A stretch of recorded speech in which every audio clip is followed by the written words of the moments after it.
You're listening to Financial Advisor Marketing, the best show on the planet for financial advisors who want to get more clients without all the stress. You're about to get the real scoop on everything from lead generation to closing the deal.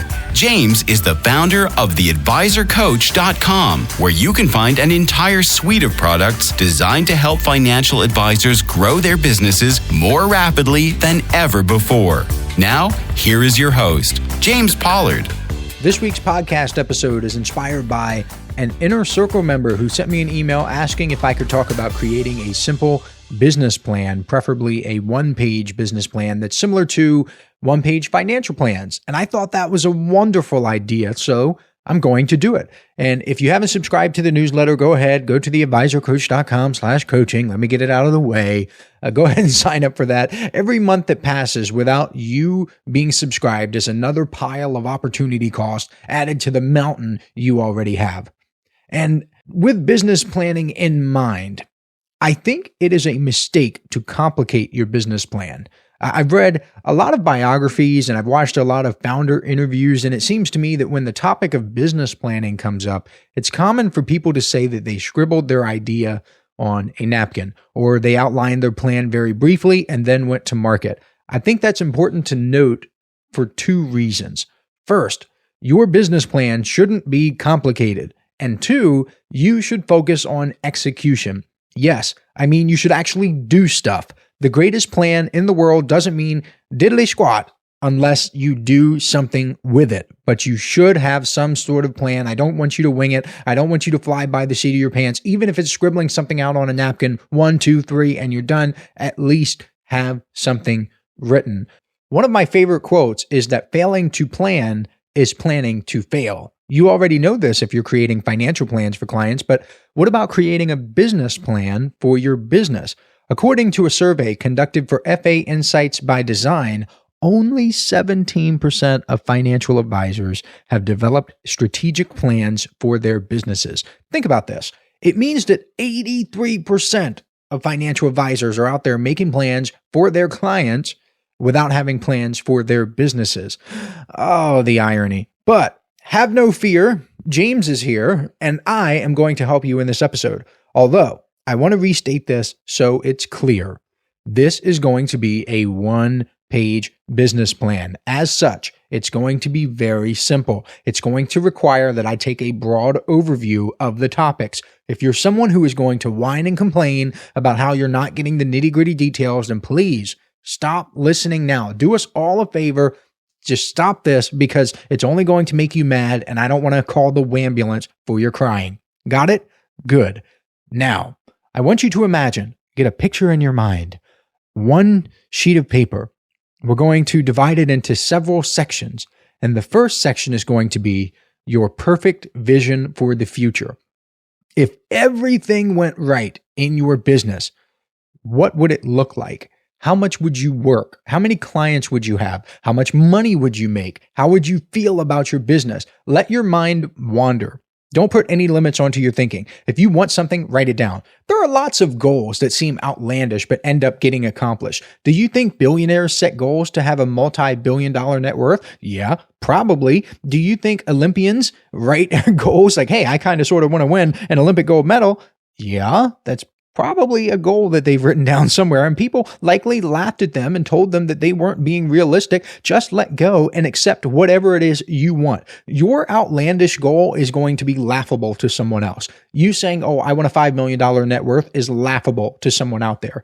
And that person could laugh and be like, hey, why not a $50 million net worth? And then the person with $100 million is like, oh my God, only $50 million? Just let it go. Whatever your mind comes up with, whatever your heart desires, just accept that. It is you. Only you can make this decision. Not me, not somebody else, not your parents, not your children. It doesn't matter. It's you. What do you want? What does your heart desire? If you want to make $200,000 per year and work 5 hours per week, go ahead and write that down. Nobody's judging you. If you want to make $1.5 million per year and work 20 hours per week with people in a specific niche while maintaining 2 office locations because you like going from, I don't know, Nashville, Tennessee to Clearwater, Florida, write that down. Remember, this is your perfect vision. This is everything you want from your business. If a wizard appeared and offered to give you whatever you wanted from your business, this would be it.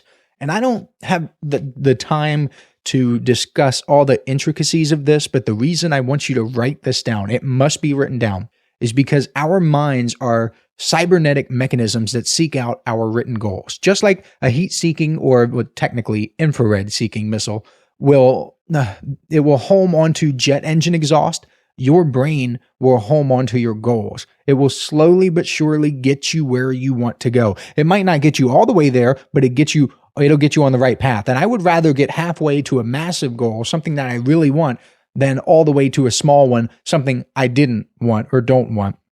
Next section of the business plan. I want you to write everything you can think of that makes you different from the other financial advisors in the marketplace. Having a niche is a great way to differentiate yourself. You can write about your background, your expertise, your experience, your investment philosophy, your hobbies, your locations, your technology, and so on. None of these things by themselves might make you different. For example, lots of financial advisors have the same certifications. Lots of financial advisors serve the same niche. There's a lot of financial advisors who specialize in working with medical professionals or corporate executives or teachers. Lots of them. But the sum total of everything you have should separate you from everyone else. Still, that's only part of the battle, because not only do I want you to communicate the things that make you different, I want you to think about 1 or 2 sentences you could say to someone that will immediately set you apart from everyone else in the marketplace. I'll give you an example from my business. My Inner Circle newsletter is different because it's the only tangible physical newsletter written with financial advisors in mind that uses real data, proven marketing strategies, and inspiration from tens of thousands of financial advisors who interact with the advisor coach. It's also delivered at a ridiculously low price of $99 per month, which is less than plane tickets for a conference, less than coaching or consulting, and less than a daily cup of coffee. The secret to having a unique value proposition, it's actually hidden in the name. It must be unique, and it must have value. You having 73 certifications may be valuable, but it's not unique. You playing the accordion while doing backflips might be unique, but it's not valuable. The combination of these two things is the magic elixir that will add rocket fuel to your business. So that is the next part. The part after that is I want you to choose a target market and list where you can find that target market. I'm not going to talk about having a niche. I'm not going to talk about choosing a target market. I've done that many times in other podcast episodes, and I even have a video training called Deep Dive into Niche Marketing, which outlines my entire process for choosing and marketing to a niche. I think the URL for that is theadvisorcoach.com/niche. If that's incorrect, please don't email me. Spare me those emails. You can just Google James Pollard or the Advisor Coach Deep Dive into Niche Marketing, but I do think it is theadvisorcoach.com/niche. I will say that when you choose a niche, you must have an idea of how you're going to reach that niche. I've discovered that there are really no good or bad niches. I've had financial advisors tell me they're targeting what seems to me to be obscure niches, but they know how to get in front of them, so more power to them. They're great niches for those financial advisors. On the other hand, a niche like corporate executives, which I can get in front of all day, every day, might be difficult for someone who has no idea where to find them. I don't care how passionate you are about a niche. If you're not able to place yourself in front of a steady stream of them on a regular basis, it will not work. I guarantee it. If you could pick a niche, even if you're semi-passionate about it, if you make an incredible effort to get in front of these people and you consistently get in front of these people and you accomplish your objective in that arena, you will make more money because you have access to them. You can't make money from people if you can't get in front of them, if you don't have access to them. One of the examples I gave in an Inner Circle newsletter was about firefighters. I gave an example of a financial advisor renting a list of more than 30,000 fire stations. If she can work virtually and she has a response rate of even 0.5%, she can get 150 meetings with fire stations, not firefighters. I'm talking about fire stations, which have multiple firefighters. So in the business plan, you should now have 3 sections. You should have your vision of a perfect business, your unique value proposition, and how you're going to find your niche market. Each of these sections should be a few sentences maximum. The longest will probably be your vision for the future if you flesh it out, depending on how much you want to add. Hey, financial advisors. If you'd like even more help building your business, I invite you to subscribe to James's monthly paper and ink newsletter, The James Pollard Inner Circle. When you join today, you'll get more than $1,000 worth of bonuses, including exclusive interviews that aren't available anywhere else. Head on over to theadvisorcoach.com/coaching to learn more. The next part of your one-page business plan is going to be the marketing section, but we're going to do it a little differently than just listing out the marketing strategies.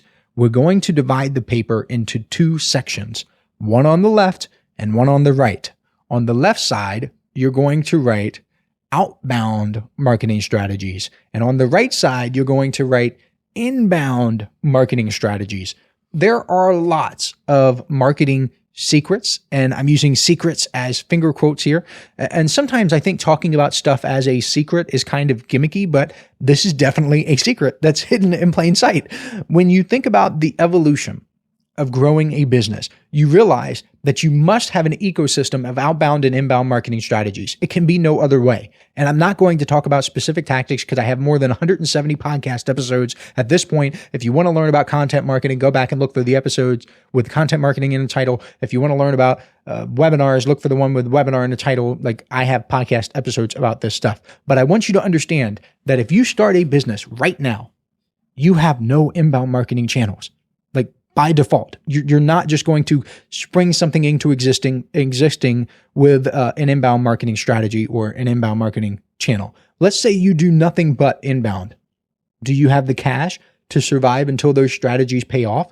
You might not get a single appointment for several months while you're building your inbound marketing assets. You might build things like webinars, blog posts, social media profiles, and more, but those don't get you clients right away. What gets you clients right away? Outbound marketing. This is where you go out into the marketplace and you offer something to people in exchange for money. That's one way to market in a capitalistic society. If I have a bunch of flowers, I can literally right now go out to a major stoplight and offer my flowers to each car that passes me. I'm there. Hey, bouquet of flowers, $5, $5, $5, $5, make me holla. That's outbound marketing. Because I am getting out there and I am offering things to people. I'm not relying on a website or anything like that, to social media, inbound marketing, whatever, to get people to buy my flowers. Give me that $5 to make me holla. Outbound is stuff like making phone calls, knocking on doors, sending mailers, networking, stuff like that. You're going out into the world and you're making your presence known. If people are interested in hiring you, they can talk to you right then and there. They don't have to fill out a form. They don't have to clickety click, click, click online. The trap I see financial advisors falling into is that they view marketing as either or. They will do either inbound or outbound marketing. And they will get good at cold calls and they'll stick with those, or they'll be terrified of reaching out to people, so they'll hide behind a computer screen. That's no way to live, and it's no way to grow a business. Even people who do outbound right away, they get addicted to like the power that comes from being able to pick up a phone, get in touch with somebody, have that person set an appointment, and then get a client from that appointment. It's addicting. I understand if you're good at it, right? It sucks if you're not good at it, but if you're good at it, it's addicting. And they get stuck on the hamster wheel because they're like, why would I spend my time building a blog when I could just pick up the phone? It's like, well, eventually your blog is going to work harder than you ever will with your cold calls, and it will work for you 24/7, and it will bring leads in, like, if you do it correctly. Same thing is true with email marketing. You could be out on a golf course somewhere. Email autoresponder will continue to work for you. People need to get out of this mindset of, why would I stop my revenue generating activities in order to build this inbound stuff? It's like, because a year from now, the inbound stuff is going to generate more revenue than you will be able to with your outbound strategy. And guess what? Here's the cool part. You can have your email autoresponder work while you're making cold calls. You can have your blog work for you while you're sending direct mail. You want to do both. You want to get clients today while building the machine that will get you clients tomorrow. If financial advisors understood this, I mean, really understood it at a deep level, there would be no need for coaching. The coaching industry would not exist. One of the reasons why I don't even offer a coaching program anymore, outside of the fact that I got completely burned out. I don't think it's a good deliverable for financial advisors. It's not a good business model for the coach. One of the reasons why I don't even offer that anymore is because I have other resources like my newsletter, and those resources go deep into this concept. You literally do not need a coaching program. For what? To tell you how to run webinars? Huh? What? To show you how to get better at cold calling? Okay, then what? Those are surface level things. Remember, if you listen to the How to Think Better series, I did a 4-part series of how to think better. Scroll back in the episode list and you'll see it. One of the things that I talked about in that series was the law of the minimum. The law of the minimum states that the yield of a crop will always be dictated by the essential nutrient that is available at the lowest level. It doesn't matter how abundant all the other nutrients are. Being deficient in one nutrient will always limit the crop's growth. The same thing happens in business. You could be great at one thing, but you can and you will still be limited by the areas in which you are deficient. Let me say it again. You could be great at one thing, cold calling, direct mail, I don't care, right? But you will still be limited by the areas in which you are deficient. If you do not have an outbound marketing program, system, process, whatever, and you're dependent on inbound marketing, eventually stuff is going to break and you are going to be screwed. Or you're going to run out of cash if you're just starting out, or you're going to really struggle, and that's going to lead you to make bad decisions because you're burning your cash and you're going to get scared and you're a human and you're irrational, okay? Or you're going to, you get the picture. Stuff's not good, okay? You want to obey the law of the minimum. This is the big breakthrough. This is the thing that more people need to understand. Online advertising. It's a really good example of using both. My ads are outbound in the sense that I am interrupting people's online experiences, but they're inbound once people get involved in my world. People come to me. They might see my ad 5 or 6 times. They're like, who's this James Pollard guy? Google me and then get involved, then become a part of Planet Pollard. I can reach 1,000 people in a day using an ad with a small budget. Out of those 1,000 people, a few will raise their hands and say they're interested in learning more. Another good example is sending a direct mail letter and including information about a webinar or inviting people to a seminar. Your outbound mechanism is getting people to turn themselves into inbound leads for you. You could call people and invite them. You could connect with people on social media. I don't care. I want you to get the philosophy behind this. Your business plan needs to have both outbound and inbound marketing strategy. So that is the section with marketing. You're going to have that T table. The left side is going to have outbound, right side is going to have inbound. And finally, for the last part of your one-page business plan, I want you to list a few things that you are going to start doing today, not tomorrow, not next week, not next month, today, before your head hits the pillow tonight, that will make you a better human being. This is another quote unquote secret that's hidden in plain sight. People want to believe that there is some magic button they can push or some company they can hire to turn them into successful business owners. The truth is that your business is a reflection of you. If your business isn't organized, it's because you're not organized. If your business is moving slowly, it's because you're moving slowly. If your business is stagnant, it's because you are stagnant. The reverse is also true. If your business is fast-paced and exciting, it's because you are a fast-paced and exciting person. I had a teacher who used to say that only boring people get bored. And I think there's a lot of truth to that.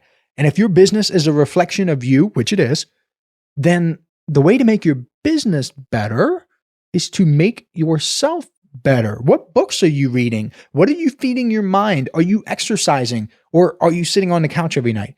You can control your environment for better or for worse. I'll give you an example of both in my own life.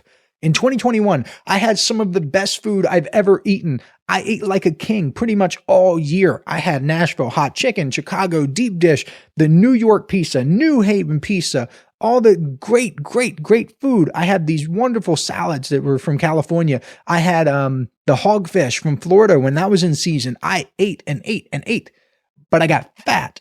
And I wasn't the heaviest I've ever been, but I was probably the fattest because I used to have a lot more muscle. And that was a lesson to me that my body responds to my choices. I have no problem sharing about this. I'm an open book. I got fat. I did. I really got fat. So I changed my diet in late December of 2021. I've lost more than 20 pounds so far. I'm not going too fast. I'm not depriving myself either. I had a wonderful Prantle's almond tort cake for my birthday. If you've never had one, get one from Goldbelly or somewhere. It's Prantle's, Prantl, and it's in Pittsburgh, Pennsylvania. It is the best cake in America. It is absolutely delicious. It will rock your world. You won't want to have any other cake once you've had that. I still went hard on that cake. You put that in front of me, I'm putting it in my belly. But I knew that I had to make it up over time. Now, in the same way that gaining weight told me that my choices had a negative impact, losing weight taught me and is still teaching me that my choices can have a positive impact. And if I can see the change in my body, then changing a business is a piece of cake, no pun intended. So think about how you can upgrade your human equipment. That's incredibly important. That's the thing lots of people don't want to hear. They want to hear like, okay, should I use Instagram or should I use TikTok? Are you getting better sleep? What's your diet look like? Are you organized? What are you reading? What are you feeding your mind? They're like, no. Just tell me, Instagram or TikTok? Well, should I be on TikTok? So seriously, I cannot stress this enough. Upgrade your human equipment. So to recap, you should have the following on your one-page business plan: your perfect vision for the future, your unique value proposition, your target market and where to find it, the T-shaped section with inbound and outbound marketing, and a few things you can do to become a better human being. Those are the basic building blocks you can use to build the business you want. Don't dismiss this episode because it seems too simple. I want you to do the work, outline your one-page business plan, and let the principles influence the way you think. And with that said, I'll catch you next week. This is thepodcastfactory.com.